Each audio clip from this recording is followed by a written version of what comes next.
হাই friends, এই ভিডিঅ'টোত আমি পঢ়িম ছন্দৰ বিষয়ে। ছন্দ তোমালোকে বহুতে নাম শুনিছা ছন্দৰ বিষয়ে, যিটো ক্লাছ 10ত বা মেট্ৰিকৰ এটা বহুত ইম্পৰ্টেণ্ট টপিক। কাৰণ যিবোৰ বাকীবোৰ গ্ৰামাৰ সেইবোৰ আমি বহুত আগৰ পৰাই পাই আহোঁ। প্ৰত্যয়, সন্ধি, সমাস এইবোৰতো আমি আগৰ পৰাই পাই এটা শব্দত প্ৰকাশ কৰা, আৰু তেনেকৈ পাই আমাৰ ক্লাছ 10লৈকে মোটামুটি আমাৰ মেইন এক্সাম্পলবোৰ হৈয়ে যায়। তেনেকৈ 11-12তো অসমীয়াত এইবোৰ লাগিবই অলপ চলপ কৰি।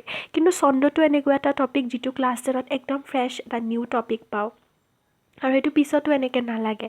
আৰু বহুত নাম্বাৰ তোমালোকে যদি প্ৰিভিয়াছ ইয়াৰৰ কুৱেশ্যন পেপাৰ চাইছে আছামিছৰ, দেখিছাই যে আছামিছ গ্ৰামাৰৰ বহুত এটা বহুত নাম্বাৰ থকা এটা পৰ্শ্যন ছন্দই কভাৰ কৰি লয়। আৰু তেনেকৈ তোমাৰ ছন্দটো বহুতে টান পায়, কাৰণ ছন্দটো কিতাপ আছামিছ গ্ৰামাৰৰ ব্যাকৰণৰ যিবোৰ বুকছ কিনিবা সেইবোৰত তোমালোকে বেছিভাগ বুকতে ছন্দটো নেদেখা, ছন্দটো নাথাকে সেইটো। কিন্তু ইয়াতে তোমালোকে 10তহে এইটো লাগে। আৰু ধৰা উদাহৰণবোৰ, সংজ্ঞাবোৰ কিছুমান স্কুলত ভালদৰে নকোৱাৰ বাবে অকল দি দিয়ে, ধৰা নুবুজাৰ বাবে বহুতৰ প্ৰব্লেম হয়। মোক বহুত কমেণ্ট পাইছোঁ যে ছন্দটো বুজাব লাগে। সেইকাৰণে মই কি কৰিলোঁ, ছন্দটো তোমালোকক বুজাবলৈ এই ভিডিঅ'টো লৈ আহিলোঁ। আৰু এই ভিডিঅ'টো তোমালোকক মই কি কৰিম, পাৰ্টকৈ দিম। ছন্দৰ বহুত দীঘল যিহেতু ছন্দৰ পৰ্শ্যনটো, তোমালোকে যিখিনি নোৱাৰা তোমালোকে সেইটো পঢ়ি ল'ব পাৰিবা, বুজি ল'ব পাৰিবা। আৰু এটা কথা ক'ব বিচাৰিছোঁ, তোমালোকৰ ছন্দৰ কি আহে, চমু টোকা আহে। চমু টোকাৰ ভিতৰত তোমালোকে চমু টোকাত তেতিয়াহে নাম্বাৰটো পাবা যেতিয়া তোমালোকে সংজ্ঞা লিখিবা, যিটো আহে অপশ্যনেল আহে, ধৰা কেইটামান দিব, তাৰ পৰা তোমালোকে যিটো পাৰা সেইটো এনেকৈ লিখিব পাৰিবা। কিন্তু চমু টোকা লিখিলে সদায় সংজ্ঞাটোতো দিবাই, তাৰ লগত উদাহৰণো দিবলৈ চেষ্টা কৰিবা। উদাহৰণটো আচলতে লাগিবই, কাৰণ উদাহৰণ নিদিলে তোমালোকে সংজ্ঞাটো বুজাব নোৱাৰিবা। তদুপৰি উদাহৰণ নিদিলে নাম্বাৰো তোমালোকৰ ৰিডিউচ হৈ যাব, তোমালোকৰ নাম্বাৰ কাট খাব। চ' সেইকাৰণে আমি ভালদৰে এতিয়া সংজ্ঞাটো আৰু উদাহৰণবোৰ ছন্দৰ পঢ়োঁ। এতিয়া যেনেকৈ আমি ব্যাকৰণৰ যিকোনো এটা চেপ্টাৰ পঢ়িব লাগিলে ফাৰ্ষ্ট আমি একদম উপাদানবোৰ জানিব লাগিব। শব্দ কি, আমি বানান কেনেকৈ লিখোঁ, আখৰ কেনেকৈ লিখোঁ, সেইবিলাক জানিব লাগিব। তেনেকৈ ছন্দৰো কিছুমান উপাদান আছে, আৰু এই উপাদান হৈছে 5টা। সেই 5টা উপাদান হ'ল মাত্ৰা, যতি, পৰ্ব, চৰণ, স্তৱক। যিবিলাকক স্কুলত পঢ়াইছে সিহঁতে এইবোৰ নামবোৰ শুনি চাই চাগে, আৰু যোনে যোনে ফাৰ্ষ্ট পঢ়িছা আজি পূৰা ধ্যান দি শুনি যাবা মনোযোগেৰে। ইজিয়ে হয়, একো টান নহয়। কেৱল বহুতে কি হয়, উদাহৰণবোৰ টান পায়, কিন্তু উদাহৰণবোৰ তোমালোকে পাঠৰ পৰাই ল'ব পাৰা। এইটো এটা বুদ্ধি কৰিব পাৰা, পাঠৰ পৰাই ল'ব পাৰা উদাহৰণবোৰ, চিলেবাছৰ পৰাই ল'ব পাৰা। যিহেতু আমাৰ বাৰত আছামিছৰ বহুত চেপ্টাৰ তোমালোকৰ এতিয়া ৰিডিউচ কৰা হৈছে, আৰু কিতাপখনো অলপমান বেলেগ হৈছে।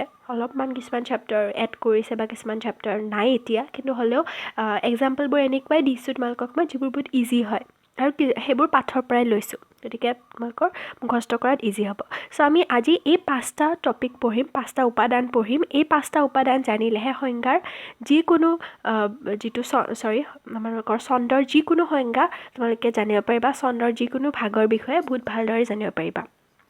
এতিয়া চোৱা, ফাৰ্ষ্ট আমি পঢ়োঁ মাত্ৰা। ইয়াতে যিহেতু তোমালোকৰ অলপমান স্কেন কৰাত তোমালোকৰ ভিডিঅ'টো দেখাত প্ৰব্লেম হ'ব পাৰে, কিন্তু মইতো কৈয়ে দিম, তাৰ পৰা তোমালোকে মিলাই লৈ লিখি ল'বা যদি সংজ্ঞাটো নাই, আৰু যদি আছে মেমে দিছে তাৰ পৰা অকল বুজি গ'লে হ'ব। কাৰণ সংজ্ঞাটো সেইটোৱে যদি মুখস্থ কৰিছা বা এইটো ইজি পাইছা, যোনটো তোমালোকৰ ভাল দেখা সেইটো কৰিবা। চ' মাত্ৰাৰ সংজ্ঞাটো হৈছে কোনো অক্ষৰ উচ্চাৰণৰ ক্ষেত্ৰত ধ্বনি উচ্চাৰণৰ সময়কে মাত্ৰা বোলা হয়। মাত্ৰা হ'ল ছন্দ সজ্জাৰ ক্ষুদ্ৰতম অংশ। প্ৰতিটো পৰ্ব আৰু চৰণত নিৰ্দিষ্ট সংখ্যক মাত্ৰা বা আখৰ থাকে। এই 3টা লাইন লিখিব লাগিব কিন্তু মাত্ৰাৰ সংজ্ঞা লিখোঁতে। কিন্তু মাত্ৰাৰ মেইন সংজ্ঞাটো হৈছে মাত্ৰা কাক বোলে, যে কোনো অক্ষৰ উচ্চাৰণৰ ক্ষেত্ৰত ধ্বনি উচ্চাৰণৰ সময়কে মাত্ৰা বোলে। এতিয়া এইটো এনেকৈ তোমালোকে গম নাপাবা, যেতিয়া মই বুজাই দিওঁ এই উদাহৰণৰ জৰিয়তে তেতিয়াহে বুজি পাবা। এতিয়া চোৱা, মাত্ৰা শব্দটো তোমালোকে মেথছতো পাইছা, মেথছৰ দ্বিঘাত সমীকৰণ বা সেনেকুৱা তোমালোকৰ সমীকৰণত মাত্ৰা শব্দটো পাইছা। মেথছলৈ নাযাওঁ বাৰু, কিন্তু সেইটো মাত্ৰা এইটো মাত্ৰা একে নহয়, এইটো মাত্ৰাটো বেলেগ, এইটো অসমীয়াৰ মাত্ৰা, অসমীয়া গ্ৰামাৰৰ মাত্ৰা। এতিয়া চোৱা, এইটো উদাহৰণ লৈছোঁ, পাঠৰে উদাহৰণ, তেতিয়া তোমালোকৰ সহজো হ'ব মুখস্থ কৰাত, কাৰণ এইটো পায়ে থাকা। সনক সনন্দ যোগী যাহাকো ধ্যায়, সকলো নিগমে যাক বিচাৰি নাপায়। এতিয়া চোৱা, ইয়াতে যে মই তলত পৰ্ব লিখিছোঁ, এইটো বাৰু পৰ্বত পঢ়াম, কিন্তু ফাৰ্ষ্টতে চোৱা মাত্ৰাটো। এতিয়া চাবা, মাত্ৰা কি, যে তোমালোকে চোৱা কোনো এটা কবিতাৰ এটা ষ্টাইল থাকে মাতাৰ, যেনেকৈ সনক সনন্দ যোগী যাহাকো ধ্যায়, আমি সেনেকৈ নপঢ়োঁ, আমি কেনেকৈ পঢ়োঁ, সনক সনন্দ যোগী যাহাকো ধ্যায় সকলো নিগমে যাক বিচাৰি নাপায়। আমি কি কৰিছোঁ, এটা ৰিডমত পঢ়িছোঁ। যিকোনো কবিতা আবৃত্তি কৰিব নাজানিলেও যদি তোমালোকে পঢ়া, তেতিয়া সদায় কেনেকৈ পঢ়া কবিতা, যে অলপ অলপ গেপছ লৈ লয়, অলপ অলপ আৰু কিছুমান কবিতাত দেখিছে মাজতে এটা গেপছ এৰি দিয়ে, যেতিয়া টাইপ কৰা হয় বা যেতিয়া লিখকে লিখে, কবিয়ে যেতিয়া লিখে, অলপ অলপ মাজত গেপছ এটা এৰি দিয়ে। সেই গেপছটো মানে কি, যে সেইখিনি তোমালোকে অলপমান ৰেষ্ট ল'ব লাগিব, অলপ উশাহ ল'ব লাগিব, কাৰণ আমি উশাহ লৈ লৈহে পঢ়োঁ। সনক সনন্দ যোগী, ইয়াত আমি কি লৈছোঁ, অলপমান উশাহ লৈছোঁ। এই যে উশাহ লৈছোঁ বা এই যে আমি অলপ বিৰাম লৈছোঁ, এইটোৰ এটা নাম আছে, সেইটো আমি পঢ়িম। কিন্তু এইটো চোৱা, উশাহ লোৱাৰলৈকে যিখিনি শব্দ তোমালোকে পঢ়িলা, সেই শব্দত যেইটা আখৰ আছে, সেই আখৰটোৱে হৈছে সেই মাত্ৰা, সেই আখৰটোকে আমি মাত্ৰা বুলি কওঁ। এতিয়া চাবা, সনক সনন্দ যোগী, যোগীৰ পাছত আমি অলপমান গেপছ লৈছোঁ, গতিকে এই গেপছটোলৈকে কি বুলি কওঁ, ইয়াক আমি এটা পৰ্ব বুলি কওঁ। তেনেকৈ যাহাকো ধ্যায়টো এটা পৰ্ব, সকলো নিগমে যাক এটা পৰ্ব, আৰু বিচাৰি নাপায় এটা পৰ্ব। গতিকে সনক সনন্দ যোগী এইটো একম পৰ্ব, ফাৰ্ষ্ট পৰ্ব। গতিকে এই ফাৰ্ষ্ট পৰ্বটোত যেইটা শব্দ আছে সেইটো নহয়, কিন্তু বহুতে কি কৰে, কনফিউজ কৰে মাত্ৰাটো। ইয়াতে চবেই ক'ব, মানে বেছিভাগে ক'ব 3টা শব্দ আছে কাৰণে ইয়াৰ মাত্ৰা 3, কিন্তু এইটো তোমালোকৰ 0 পাবা যদি এনেকৈ হয়। মাত্ৰাটো হৈছে যেইটা আখৰ থাকে, যেইটা অক্ষৰ থাকে, সেইটোক আমি মাত্ৰা বুলি কওঁ। সনকতো 3টা আখৰ আছে, সনন্দটোত 3টা আখৰ আছে, আৰু যোগীটোত 2টা আখৰ আছে। 3+3+2 কি হ'ল, 8, মানে 8টা আখৰ। এই যে 8টা আখৰ, এইটোৱে হৈছে একম পৰ্বটোৰ মাত্ৰা। তেনেকৈ যাহাকো ধ্যায়টোত কেইটা আখৰ আছে, যাহাকোটোত 3টা আখৰ আছে, আৰু ধ্যায়টোত 3টা আখৰ, 3 3 6। গতিকে দ্বিতীয় পৰ্বটোত কিমান মাত্ৰা, 6 মাত্ৰা। তেনেকৈ সকলো নিগমে জাকটোত কেইটা আছে, 8টা। গতিকে সকলো নিগমে জাকটোত মাত্ৰা কি, 8। তেনেকৈ বিচাৰি নাপায়টোৰ মাত্ৰা 6। তেনেকৈ আৰু এটা এক্সাম্পল চোৱা, এইটো তোমালোকৰ কানাই চাতুৰি পাঠটোৰ, এতিয়া তোমালোকক লাগেনে নাজানো, বাট এইটো এক্সাম্পলটো ইজিয়ে হয়। তোমালোকে যেতিয়াই যিয়ে সংজ্ঞা নিলিখা কিয়, এনেকৈ এটা উদাহৰণ দি পিনে এনেকৈ তলত লিখি দিব লাগিব যে মাত্ৰা কি। তেনেকৈ চাবা তোমালোকে, এই যে 5টা উপাদান, এই 5টা উপাদান কোনো স্পেচিফিক উদাহৰণ নাই। এই 5টা উপাদান তুমি চবতে লাগিব। ছন্দৰ যিকোনো উদাহৰণ তুমি এই 5টা সংজ্ঞাত দিব পাৰা, জ্যোতি, মাত্ৰা, চৰণ, স্তৱক, এই গোটেইকেইটাত যিকোনো তোমালোকে উদাহৰণ দিব পাৰা। কিন্তু ছন্দৰ ভাগকেইটাতহে কিছুমান নিৰ্দিষ্ট উদাহৰণ তুমি নিৰ্দিষ্ট সংজ্ঞাৰ লগত মিলাই মনত ৰাখিব লাগিব। কিন্তু ইয়াতে তুমি যিকোনো এটা কবিতাৰ দিলেই হ'ব, কাৰণ মাত্ৰা কি তোমালোকৰ এইটো কোনো নিয়ম নাই যে 8টাই মাত্ৰা থাকিব লাগিব। সেইটো তোমালোকৰ যিকোনো উদাহৰণ দিব পাৰিবা। বুজিছেনে কথাটো, যে ইয়াতে তোমালোকে যদি সনক সনন্দ যোগী উদাহৰণটো নিদিয়া, যিকোনো বেলেগ উদাহৰণো দিয়া, তেতিয়া হ'ব এই 5টা সংজ্ঞাত, কাৰণ এই 5টা সংজ্ঞাৰ নিৰ্দিষ্ট উদাহৰণ নাই। প্ৰত্যেকটো ছন্দতে এই 5টা থাকিবই, গতিকে যিকোনো উদাহৰণ ল'ব পাৰা। এতিয়া চাবা, কালমায়া কাম্পে যাৰ নাম সুমৰণে, জহুৱাৰ ভয়ে তুমি কাম্পা কি কাৰণে। কালমায়া কাম্পে যোৱাৰ পাছত কি হ'ল, অলপ গেপছ ৰ'ল, গতিকে এইটো একম পৰ্ব। তেনেকৈ নাম সুমৰণেটো 2য় পৰ্ব, জহুৱাৰ ভয়ে তুমি 3য় পৰ্ব, আৰু কাম্পা কি কাৰণে 4ৰ্থ পৰ্ব। আৰু বেছিভাগ তোমালোকে এনেকুৱা ব্ৰজাৱলী ভাষাৰ যিবোৰ কবিতা, সেইবিলাকত দেখিছাই এডাল চিন দুডাল চিন থাকে, মানে ফাৰ্ষ্ট লাইনটোত এডাল চিন, ছেকেণ্ড শাৰীটোত দুডাল চিন থাকে। এই যে দুডাল চিন, এই দুডাল চিনৰলৈকে এটা পেৰা হয়, মানে এটা স্তৱক হয়, বা এটা তোমাৰ ষ্টেঞ্জা হয়। সেইটো বাৰু পিছত পাম। গতিকে সেইখিনিয়ে কালমায়া কাম্পেজাৰলৈকে যিহেতু একম পৰ্ব, এই একম পৰ্বটো তোমালোকে এতিয়া গণি লোৱা, অক্ষৰ কেইটা আছে, শব্দ কেইটা আছে নহয়, শব্দ 4টা আছে, কিন্তু সেইটো মাত্ৰা নহয়। সেই শব্দ 4টাত কেইটা অক্ষৰ আছে সেইটো গণিব লাগিব। কা, ল 2টা, মায়া 2টা, সেনেকৈ ইয়াতে 8টা আছে। তেনেকৈ নাম সুমৰণিটোত কেইটা আছে, 6টা আছে।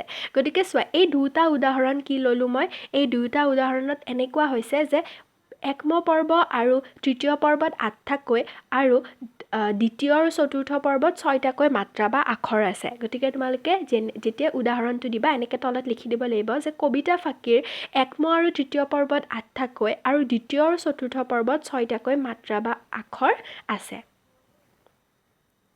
বুজি পালা এইটো?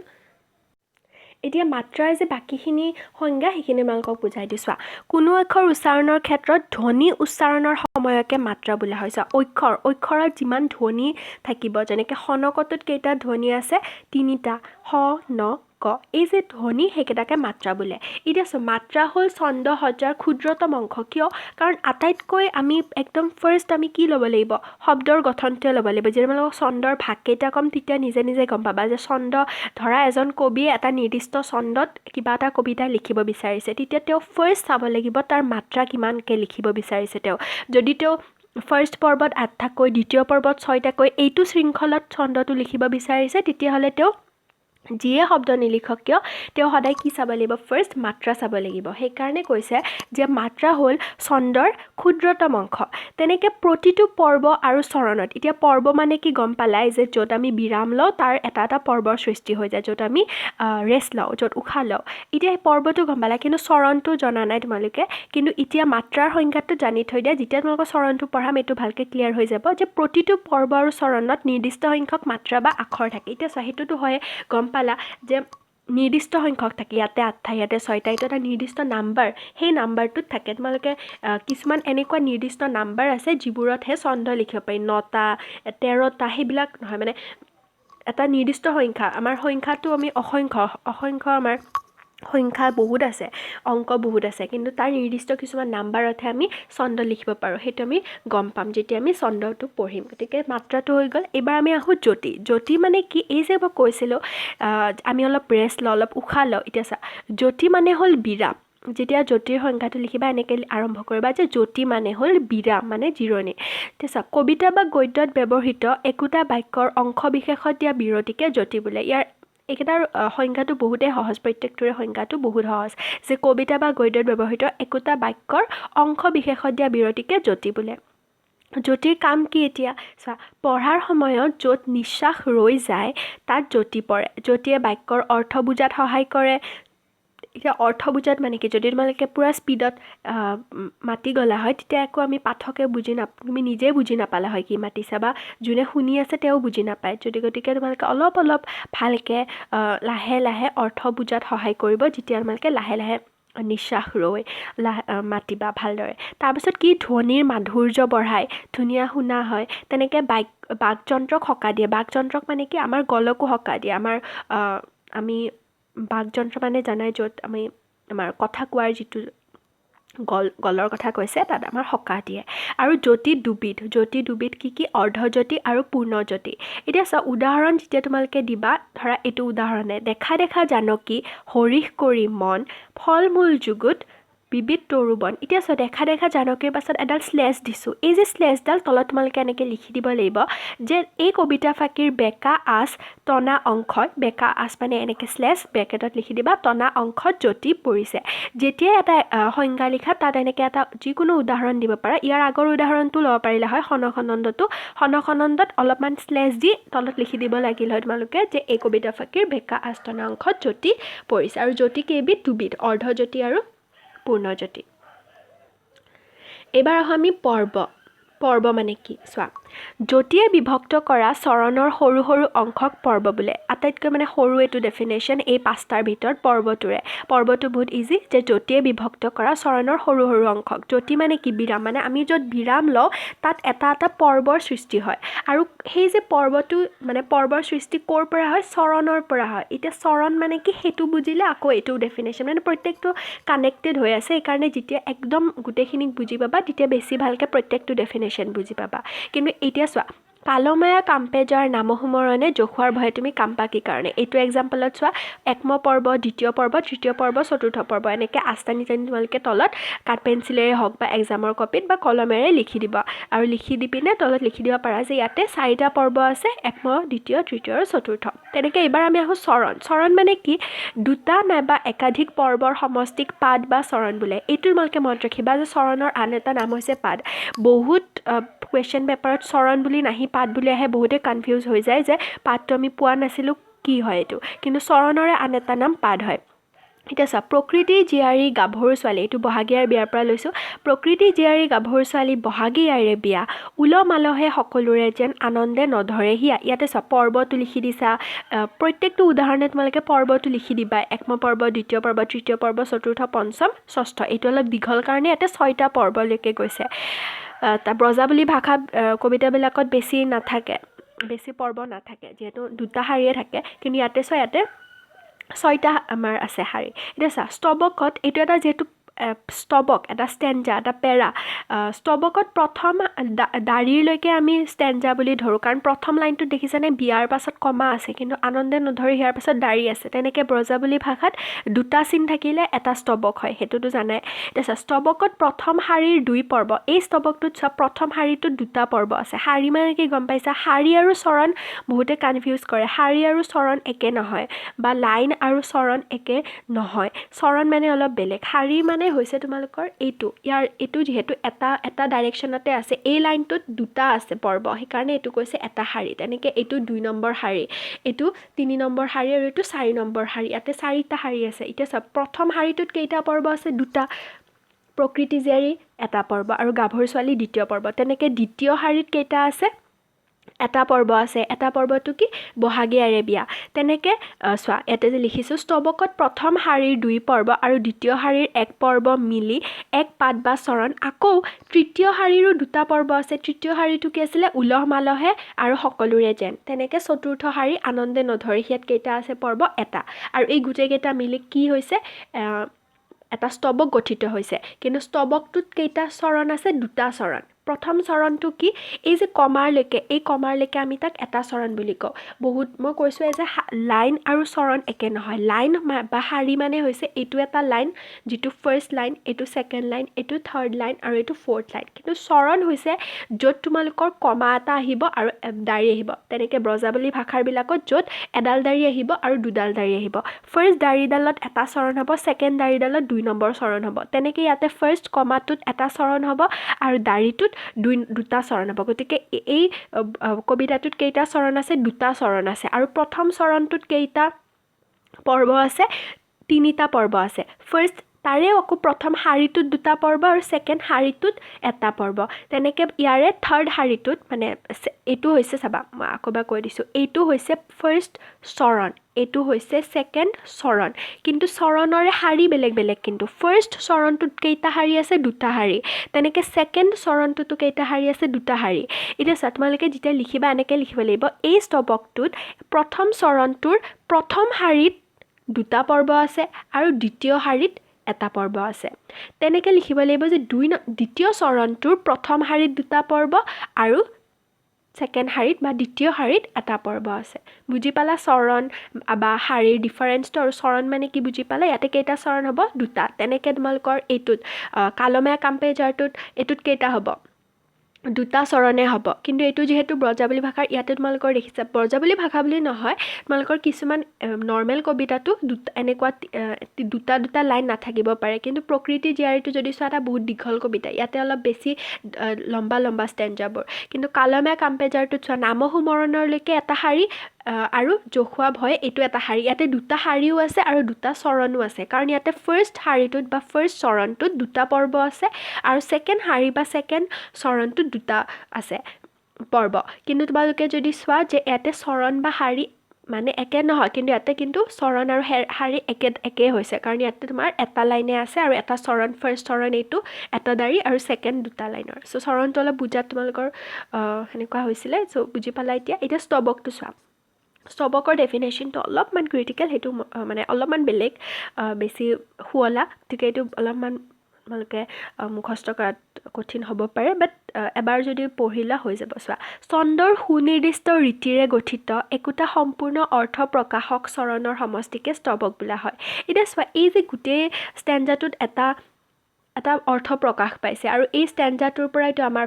ব্যাখ্যা কৰা প্ৰসংগ সংগতি এইবিলাক আহে কাৰণ আমাৰ দুটা লাইনৰ পৰা ইমান এটা আমি গম নাপাওঁ কিন্তু পুৰা এটা ষ্টেঞ্জা দিলে আমি ধুনীয়াকৈ তাৰ ব্যাখ্যা কৰিব পাৰোঁ গতিকে ইয়াতে এটা ষ্টেঞ্জাইহে আমাৰ এটা কি হয় ভাৱ এটা প্ৰকাশ কৰে এটা অৰ্থ প্ৰকাশ কৰে গতিকে এই যে অৰ্থ প্ৰকাশ